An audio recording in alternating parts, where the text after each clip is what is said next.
Hello everyone. So we are solving the in-text questions of the chapter solutions and today we will discuss question number 2.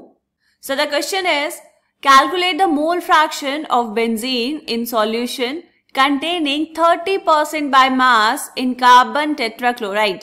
क्या कहा है बेटा question में? Mole fraction निकालना है आपको बेंजीन का कौन से सॉल्यूशन में जिसमें बेंजीन प्रेजेंट है 30% बाय मास और सॉल्वेंट है आपके पास कार्बन टेट्राक्लोराइड। कैसे सॉल्व करेंगे बेटा?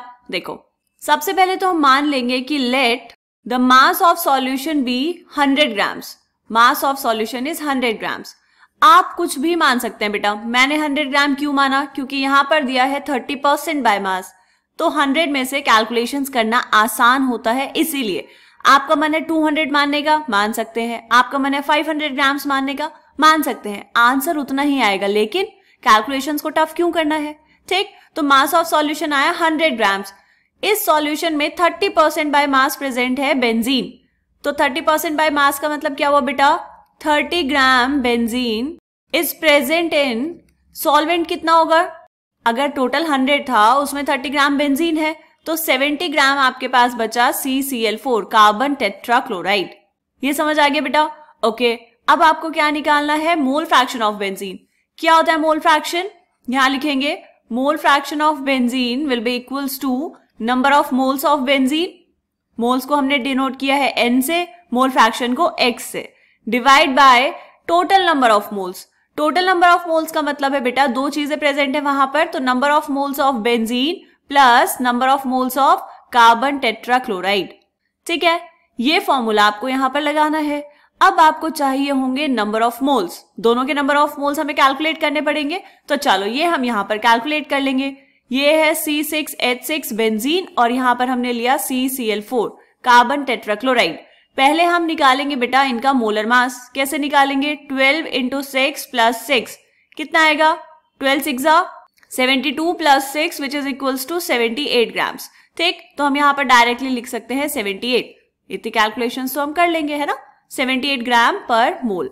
CCl4 का कितना होगा बेटा? 12 + 35.5 × 4। जब आप इसको कैलकुलेट करेंगे तो ये आ जाएगा 154 ग्राम्स पर मोल। ठीक, मोलर मास आ गया। ओके, अब हमें क्या निकालने हैं? Number of moles. Number of moles कैसे निकालते हैं बेटा? गिवन मास बेंजीन कितना है 30 divide by molar mass 78। 30 gram divide by 78 grams per मोल कितना आया? इसको करेंगे कैलकुलेट तो यह आ जाएगा आपके पास 0.385 मोल। क्लियर? ये क्या है बेटा? Number of moles of benzene. दूसरा क्या है? CCl4। इसके निकालो number of moles. Number of moles of carbon tetrachloride equals to given mass 70 divide by molar mass 154 grams per mole. ग्राम से ग्राम कैंसिल, मोल ऊपर। कैलकुलेट करेंगे इसको तो यह आ जाएगा बेटा 0.455 मोल। दोनों के नंबर ऑफ मोल्स आ गए आपके पास। अब क्या करेंगे? बस अब तो वैल्यूज पुट करनी है सिर्फ फॉर्मूले में। करो बेटा। So mole fraction of C6H6 benzene equals to number of moles of benzene कितना है? 0.385 डिवाइड बाय टोटल कैसे करेंगे बेटा? दोनों को ऐड कर दो। 0.385 plus 0.455 equals to 0.385 divide by add करेंगे दोनों को तो यह आ जाएगा 0.840।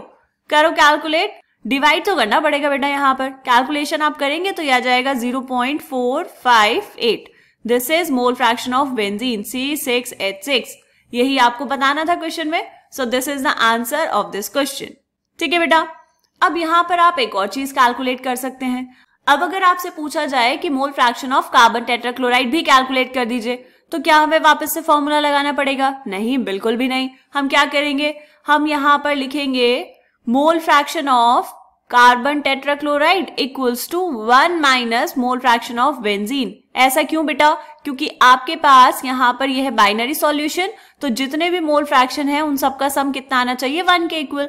तो ये कितना आ जाएगा? 1 minus 0.458 equals to 0.542। This is the mole fraction of carbon tetrachloride.